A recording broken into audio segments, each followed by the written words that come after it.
하나의 빵이 만들어지기까지의 과정들은 오로지 기다림의 연속이다. 밀가루와 물을 섞어 하루를 꼬박 숙성시키고 다시 반죽을 하고도 반나절의 시간이 필요하다. 거기에 빵을 만들기 위해 반드시 거쳐야 하는 과정, 발효. 보통 뭐 일반 식빵이라든지 이런 거는 27도씩 이렇게 합니다. 온도가 높으면 짧은 발효밖에 되지가 않잖아요. 그렇게 되면 빵의 풍미가 제대로 느껴지지 않습니다. 그래서 저온으로 오랫동안 이렇게 발효를 시켜주는 겁니다.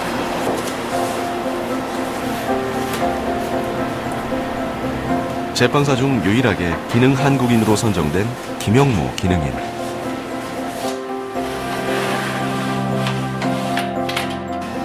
이 발효 기술을 배우기 위해 지구 한 바퀴를 돌았단다.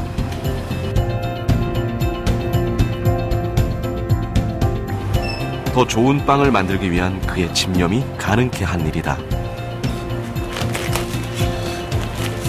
빵을 만드는 일 외엔 재주가 없다며 오로지 좋은 빵을 만들기 위해 밀가루를 만진다는 그. 누가 먹어도 한결같이 맛있는 빵.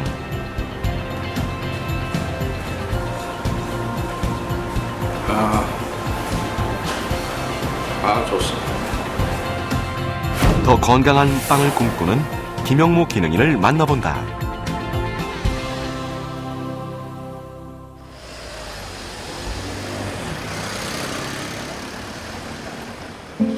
우리나라의 제빵 시장 규모는 약 4조 5천억 원. 연평균 15.5%씩 늘어나고 있는 추세로 그만큼 사람들이 빵을 많이 찾고 있다. 과거 특별한 날에만 먹던 빵. 이제는 다양한 종류의 빵을 저렴한 가격에 쉽게 구할 수 있게 되면서 우리 일상에서도 친근한 먹을거리가 되었다. 식사 대용으로도 가끔 저는 빵을 먹고요. 바게트나 빵 중에서 모카빵을 자주 먹어요. 급하게 밥을 먹고 싶은데 먹을 시간이 없을 때 간단히 끼니 때우기 위해 먹어요. 그러니까 밥 대신 먹기로도 좋고 뭔가 빵이 여러 가지가 있잖아요. 맛이 여러 가지. 그래서 밥보단 빵을 좋아하는 편이에요. 빵을 찾는 사람들이 늘어난 만큼 제빵사들의 고민도 많아졌다. 누가 먹어도 맛있는 빵을 만들고 싶다는 고민이 그 중에서도 가장 크다. 40년 넘게 빵을 만들어온 김영모 기능인도 마찬가지다. 이거 다시 해야 되지 않겠어? 네. 티라미수 짤 때 붓질을 완전히 눕혀가지고 더 조밀하게 짜줘야지. 이거 지금 모양이 너무 아니잖아. 조밀하게 짜서 위에를 가득 채워줘야지. 이게 너무 엉성하게 무슨 뭐 벌레가 지나가는 것 같은 그런 느낌이 들도록 그렇게 짜놨잖아. 네. 지금 오늘따라 이게 지금 티라미수가 영 좀 잘못 짜졌어. 여기 케이크 이거 올려라. 이게 모양이 싼 게 일정하지가 않아서 그래서 이쁘지가 않아서 그냥 다시 걷어내고 다시 수정 작업하고 있습니다. 이렇게 썰어주면 이미 진열대에 올라간 빵일지라도 그의 눈에 허점이 보이면 다시 내려지는 일이 허다하다. 사람들에게 완벽한 빵만 선보인다는 그의 원칙 때문이다. 이런 깐깐함이 지금의 김영모를 만든 비결이다.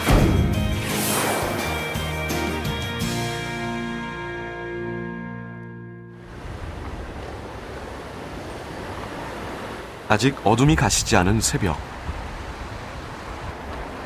제빵 공장은 이미 하루가 시작됐다.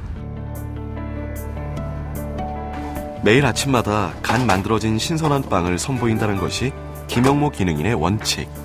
그 때문에 공장은 이 시간이 제일 분주하다. 빵은 재료 배합을 시작으로 만들어진다. 이때 모든 재료는 저울에 달아 양을 한 채 오차 없이 정확하게 계량한다. 늘 똑같은 맛을 만들어내기 위함이다. 이렇게 만들어진 밀가루 반죽 덩어리는 발효라는 숙성 과정을 몇 차례 거친다.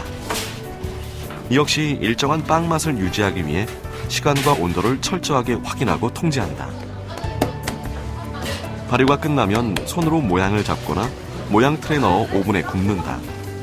이런 과정을 통해 수십, 수백 가지의 다양한 빵이 탄생하는데 단백질, 비타민이 풍부한 오트밀이 빵 표면에 가득, 한 끼 식사로도 손색 없는 오트밀 빵을 비롯해 울퉁불퉁 갈라진 표면 때문에 못난이 빵이라고도 불리는 곰복빵, 끓는 물에 한 번 익힌 후 오븐에 구워 만드는 베이글, 연유 크림이 듬뿍 들어가 촉촉하면서도 부드러운 맛이 일품인 연유빵, 밀가루 반죽 사이에 버터를 넣어 얇게 겹겹이 겹을 낸 페이스트리빵, 설탕 함량이 적어 맛이 담백, 주식용으로 많이 찾는 식빵까지. 특히 식빵은 토스트나 샌드위치를 만들 때 사용하는 만큼 많은 사람들이 구입하는 빵이다. 이게 지금 허나 식빵을 살펴보는 그의 표정이 심상치 않다. 반죽 상태가 좋지가 않은데 이거.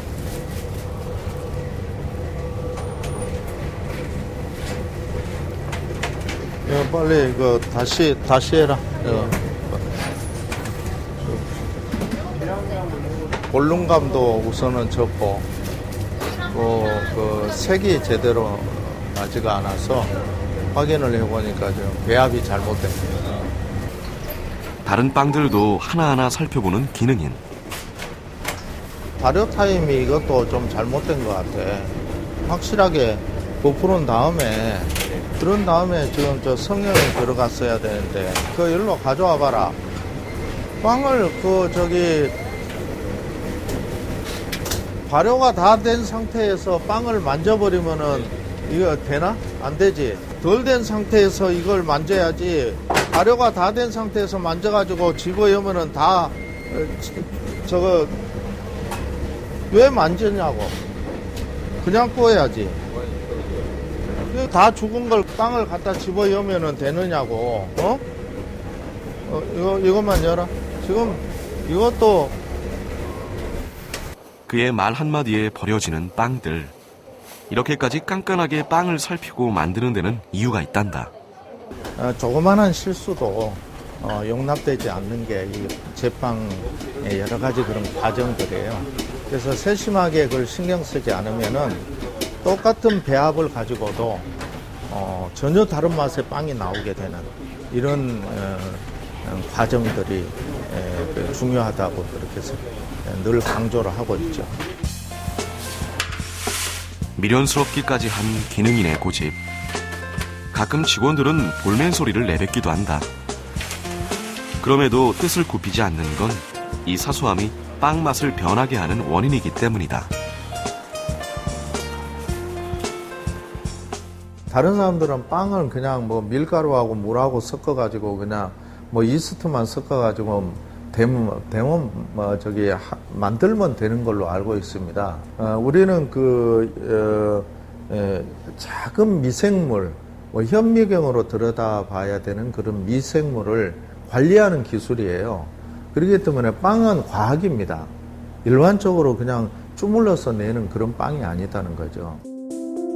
밀가루를 반죽하여 두면 저절로 부풀어 오르는 것을 볼 수 있다. 효모가 반죽 속 탄수화물이나 당을 먹고 가스를 만들어내면서 반죽이 팽창하는 것으로 이 과정이 바로 발효다. 중동에 해당되는 거고, 요런 게 지금 분리시. 빵 특유의 부드러운 식감은 바로 이 발효 과정을 통해 생성되는데 어떤 효모를 사용하여 어떻게 발효했느냐에 따라 빵의 식감이 달라지는 만큼 제빵 과정에서 가장 핵심이 되는 단계다. 발효 과정에서 가스가 많이 배출돼 반죽 자체에 커다란 공기구멍이 생성되는 풀리시 반죽과 상대적으로 가스를 적게 배출하여 스펀지처럼 작고 오밀조밀하게 공기구멍이 생성된 중종 반죽. 각각의 반죽으로 빵을 구우면 완성된 빵의 단면이 현저하게 차이나는 것을 볼 수 있다. 바게트 종류는 중간에 속에 기공이 커요. 기공을 크게 하기 위해서 이런 플래시 종을 만들어 쓰는 거고요. 그다음에 이런 중종 같은 경우에는 형태는 똑같아요. 형태는 똑같지만 그 속의 기공이 또 너무 커버리면 빵의 식감이 또 그 바게트하고 또 틀려서 또 조금 하드 계열 빵 중에서도 건강빵 종류는 좀 이 식감이 좀 무거워야 되는데 그런 빵을 만들 때는 수분이 좀 작게 들어가는 이런 중종 스타일 그런 종류를 쓰고요. 빵이 살아있는 효모균을 보유하고 있는 하나의 생명체란 말이에요.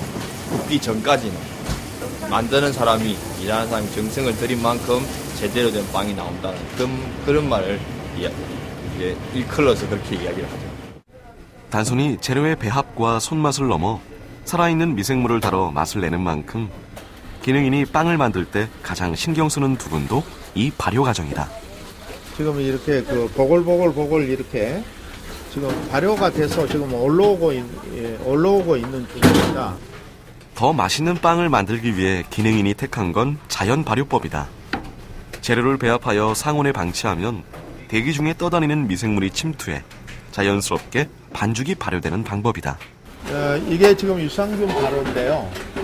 지금 이제 밀가루하고 이제 호밀가루, 그 다음에 몰트라는 그런 이 당이 있는데요. 그 당하고 이어서 소량의 당을 넣어가지고 발효를 시킨 겁니다. 발효를 시켜서 지금 이렇게 계속 매일 16시간씩 리프레이션을 시켜서 이걸 사용을 해서 빵 반죽을 치고 있는 거죠. 오랜 발효 시간만큼 미생물이 풍부해져 빵의 풍미가 살아나기 때문에 과감하게 내린 결단이었다. 하지만 그 과정이 쉽지만은 않았다. 당시 우리나라에서는 자연 발효법이 전무했던지라 기본적인 발효 온도, 시간조차 찾아내기가 여간 힘들지 않았다. 그러던 중 기회는 우연한 곳에서 찾아왔다. 유럽 연수를 갔다가 그 아침에 일찍 일어나서 창문을 열었는데 아주 고소한 그런 빵 냄새가 나서 그 빵 냄새를 따라서 갔던 곳이 아주 작은 빵집이었어요. 그 빵의 풍미가 어느 때보다도 더 좋다라는 것을 느꼈어요. 그래서 그걸 좀 이렇게 견학을 하고 싶어 했는데 도대체 만나주지를 않아요. 다시 한국에 돌아와서 3번이나 더 그 제과점을 찾아갔습니다. 지독한 사람이 하나 와가지고 왜 그렇게 귀찮게 하느냐고 하면서 나와서 보고 서로 이제 통역을 통해서 여러 가지 이야기를 하다 보니까 마음에 감동이 돼서 그때부터 저한테 모든 걸 마음을 열고 공장도 보여주고 어떻게 만드는지도 보여주고 이렇게 이제 했던 기억이 납니다. 그렇게 프랑스에서 배운 자연 발효법을 한국에 들여와 다시 실행한 기능인. 외국에서 자연 발효를 할 때 사용하는 균을 들여와 발효를 하고 빵을 만들었지만 결과는 모조리 실패였다. 3개월에서 한 6개월 정도 이렇게 사용을 하다 보니까 뭔지 모르게 변종이 돼가는 것을 느꼈어요. 변종이라는 거는 결국 가서는 부패가 되는 그런 과정이죠. 과정 중에 하나죠. 여기서 주저앉을 수는 없었다. 외국으로 나가는 사람들에게 부탁해 다시 균을 들여와 빵을 만들었지만 결과는 또 실패였다. 국내에서 유산균에 대해 오래 연구한 교수와 함께 자연 발효에 대한 실험을 진행했지만 그것도 실패했다. 실패의 원인은 의외로 단순했다. 관리의 문제도 있었지만 무엇보다 두 나라의 환경이 달랐기 때문이다. 한국의 기후와 토양이 유럽과 다르고 그런 부분에서 차이가 발생하면서 균이 변종한 것이다. 외국에서 들여온 종이 아닌 한국 고유의 발효종을 만들기 시작한 기능인. 이 방법은 적중했고 프랑스에서 자연 발효법을 배워온 지 3년 만에 한국에서도 자연 발효법으로 빵을 제품화하는 데 성공했다.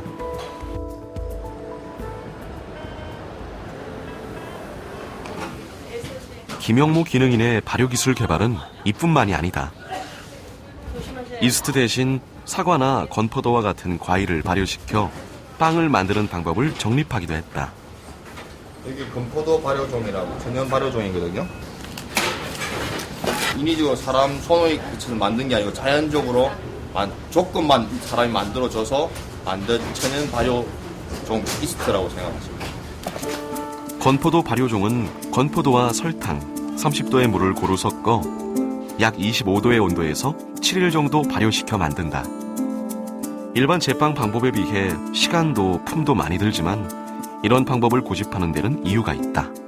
먹고 나서 빵을 먹었을 때 왜 어떤 사람은 더부룩함을 느낀다든지 소화가 잘 안 된다든지 그런 걸 있는 사람이 많아요. 보면 그런 걸 좀 더 도와주기 위해서 이렇게 저희들이 만들어요. 건포도 발효종은 향과 맛 때문에 주로 건포도를 재료로 하는 빵에 사용된다. 발효종이 완성되면 배합비에 따라 정확하게 재료를 계량. 건포도 발효종 역시 발효액만 걸러 계량 후 정량의 물을 붓는다. 이때 물의 온도를 재는 것은 필수. 반죽 온도에 영향이 있으니까 이런 거로 되는 거예요.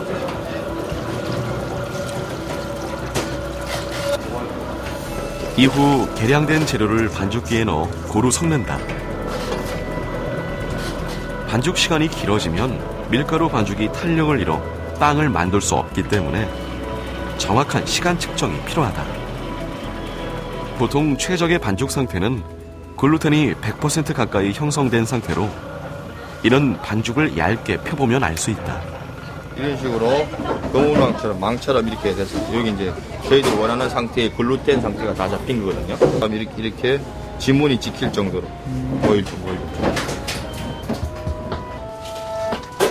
반죽이 끝나면 건포도와 말린 과일, 아몬드를 넣어 가볍게 섞은 후 발효 과정을 거친다. 이때 시간이 오래 걸리더라도 저온 발효법을 고집한다. 장기간 동안 숙성되는 저온 발효빵은 일반 발효에 비해 효모가 증가하여 영양은 물론 소화도 잘 돼 많은 양을 먹어도 속이 더부룩하지 않다는 장점이 있다.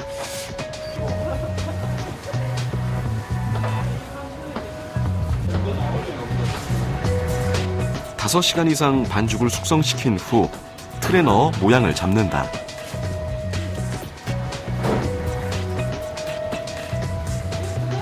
이후 발효기에 넣어 또 한 번 발효 과정을 거친다.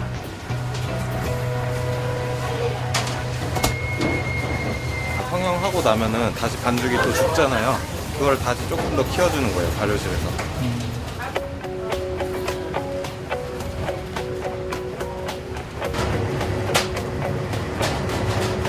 몇 번에 걸친 발효 과정이 끝나면 미리 예열한 오븐에 굽는다.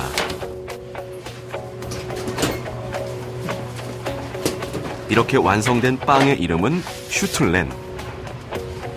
독일식 과일 케이크로도 유명한 슈틀렌은 발효된 밀가루의 풍미와 말린 과일, 건포도가 어우러져 달콤하고도 고소한 맛이 일품이다. 바로 먹는 것보다 3일 정도 숙성시킨 후 1cm 정도로 얇게 썰어서 먹어야 맛과 향을 제대로 느낄 수 있다. 슈거 파우더에 하얗게 덮인 모양이 마치 보자기에 쌓인 예수의 형상과 닮았다 하여 크리스마스 케이크로 사랑받는 슈틀렌.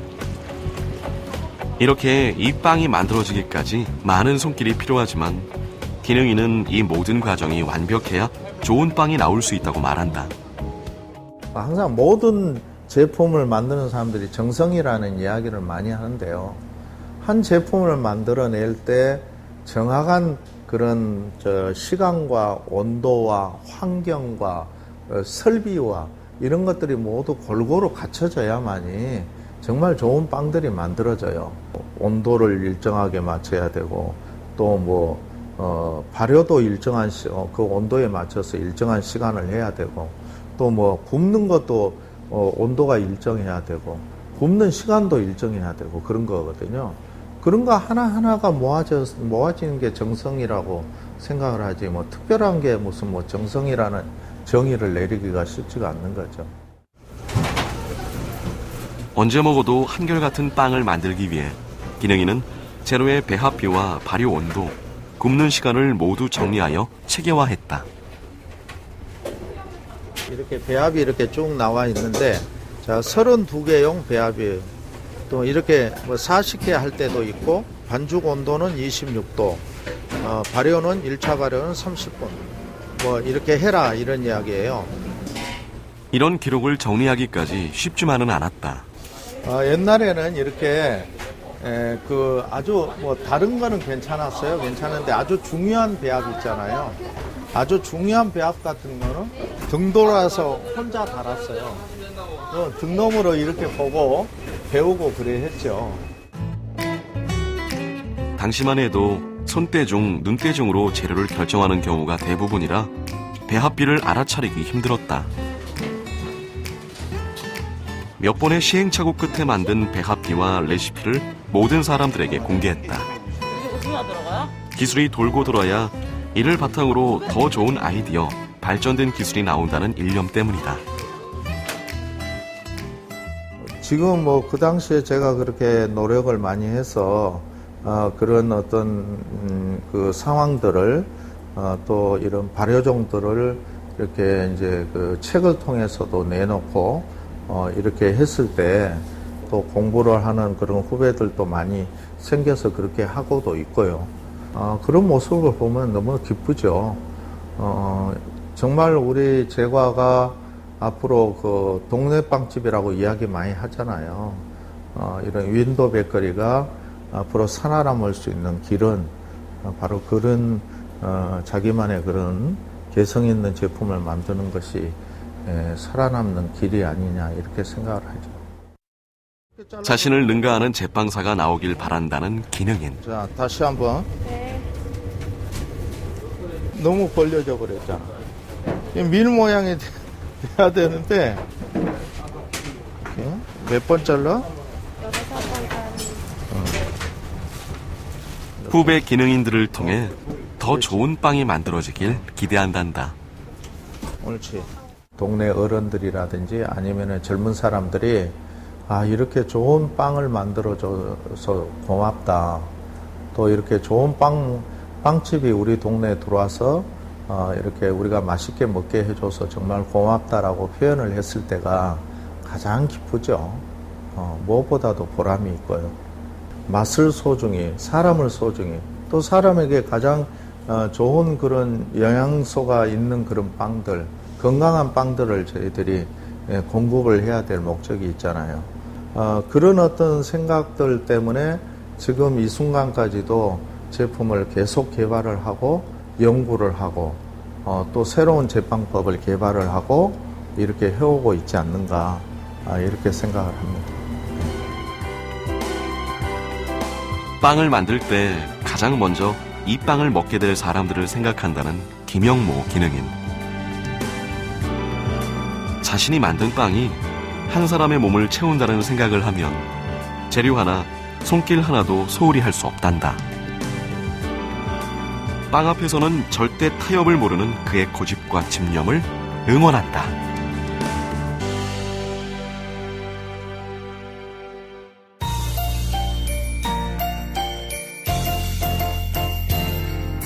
You better watch out.